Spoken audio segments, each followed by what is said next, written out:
नमस्कार। स्वागत है आपका पिंटू मार्केट अपडेट में। शुरू करते हैं आज की बड़ी खबरों के साथ। दोस्तों, आज भारतीय शेयर बाजार का माहौल काफी हद तक अनिश्चित और संवेदनशील बना हुआ है। इसकी वजह सिर्फ घरेलू फैक्टर नहीं है, बल्कि ग्लोबल मार्केट और जियोपॉलिटिकल घटनाएं भी हैं, जिनका असर सीधे निवेशकों की भावना पर पड़ रहा है। आज की खबरों को अगर एक लाइन में समझें, तो बाजार इस वक्त खबरों के भरोसे चल रहा है, न कि केवल चार्ट और आंकड़ों के आधार पर। सबसे पहले बात करते हैं अमेरिकी बाजार की।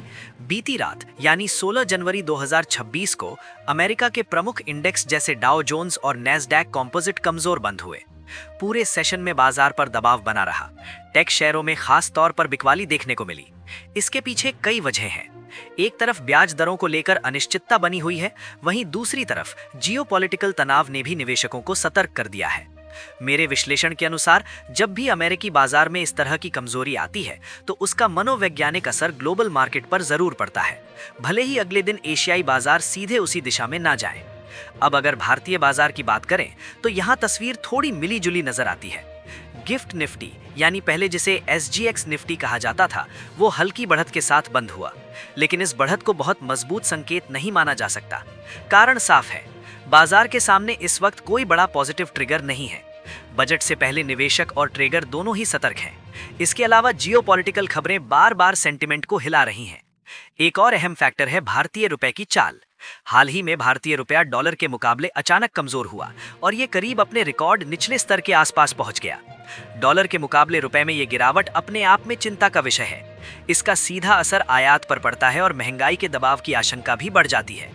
मेरे हिसाब से रुपए की ये कमजोरी सिर्फ करेंसी का मुद्दा नहीं है, बल्कि ये संकेत देती है कि ग्लोबल निवेशक इस समय रिस्क लेने से बच रहे हैं। अब आते हैं आज की सबसे बड़ी और अहम खबर पर, जिसने जियोपॉलिटिकल समीकरणों को पूरी तरह बदल दिया है। भारत ने अमेरिका से आयात होने वाली दालों पर 30% का टैरिफ लगा दिया है। ये फैसला अचानक नहीं लिया गया है, इसके पीछे एक लंबा बैकग्राउंड है। पहले अमेरिका ने भारत के कुछ उत्पादों पर टैरिफ बढ़ाया था। इसके जवाब में भारत ने अब ये कड़ा कदम उठाया है। सरकारी पक्ष को समझें तो भारत का कहना है कि वो अपने घरेलू किसानों और उद्योगों के हितों की रक्षा कर रहा है।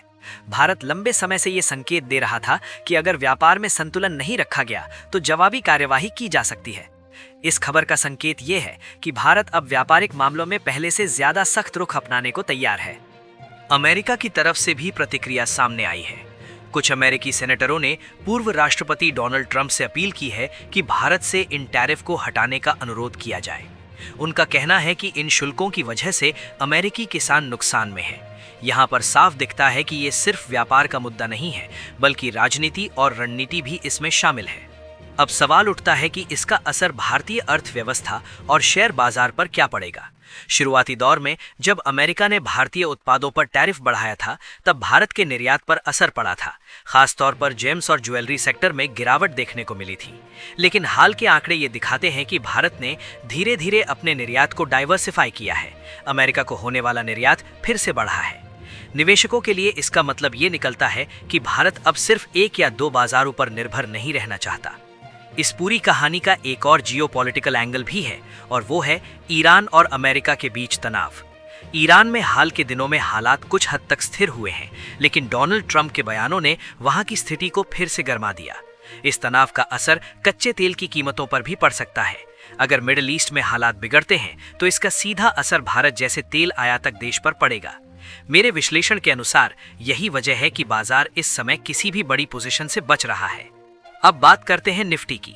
मार्केट एक्सपर्ट्स का मानना है कि निफ्टी इस समय 25,900 के नीचे कंसोलिडेट कर रहा है। बाजार एक दायरे में फंसा हुआ है। न ऊपर की तरफ कोई बड़ी मजबूती दिख रही है और न ही नीचे की तरफ कोई बड़ा ब्रेकडाउन। बजट से पहले ये कंसोलिडेशन स्वाभाविक माना जा रहा है। इस खबर का संकेत ये है कि अगली बड़ी मूवमेंट किसी बड़े ट्रिगर के बाद ही आएगी। निवेशकों और ट्रेडर्स के लिए इस समय सबसे जरूरी चीज है धैर्य। बहुत ज्यादा आक्रामक ट्रेडिंग इस दौर में नुकसान करा सकती है। अगर आप शॉर्ट टर्म ट्रेडर हैं तो सख्त स्टॉप लॉस के साथ ही ट्रेड करें, और अगर आप लॉन्ग टर्म निवेशक हैं तो क्वालिटी शेयरों पर नजर बनाए रखें।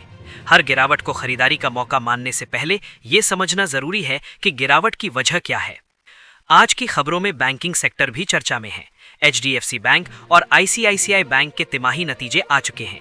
शुरुआती आंकड़े ये संकेत देते हैं कि बैंकों की ग्रोथ कहानी अभी पूरी तरह खत्म नहीं हुई है, लेकिन मार्जिन और लागत को लेकर कुछ सवाल जरूर खड़े हुए हैं। इन नतीजों का विस्तृत विश्लेषण हम आपको आने वाले वीडियो में बताएंगे। कुल मिलाकर आज का बाजार खबरों और घटनाओं के बीच संतुलन बनाने की कोशिश कर रहा है। जियोपॉलिटिकल तनाव, करेंसी की चाल, ग्लोबल मार्केट का मूड और आने वाला बजट, ये सभी फैक्टर मिलकर बाजार की दिशा तय करेंगे। मेरी राय में आने वाले कुछ दिन उतार चढ़ाव भरे रह सकते हैं। ऐसे में जानकारी के साथ और सोच समझकर कदम उठाना ही सबसे बेहतर रणनीति है। अगर आपने अभी तक अपना डीमैट अकाउंट नहीं खोला है तो डिस्क्रिप्शन में ज़ीरोधा का लिंक दिया गया है। आज ही अपना फ्री डीमैट अकाउंट ओपन करें और अपनी ट्रेडिंग यात्रा की शुरुआत करें। तो दोस्तों, ये थे आज की बड़ी खबर। आपकी इस खबर पर क्या राय है, कमेंट बॉक्स में जरूर बताएं। स्टॉक और स्टॉक मार्केट से जुड़े रोज नए अपडेट पाने के लिए वीडियो को लाइक करें, शेयर करें और चैनल को सब्सक्राइब करें। मिलते हैं एक और नए अपडेट के साथ। धन्यवाद।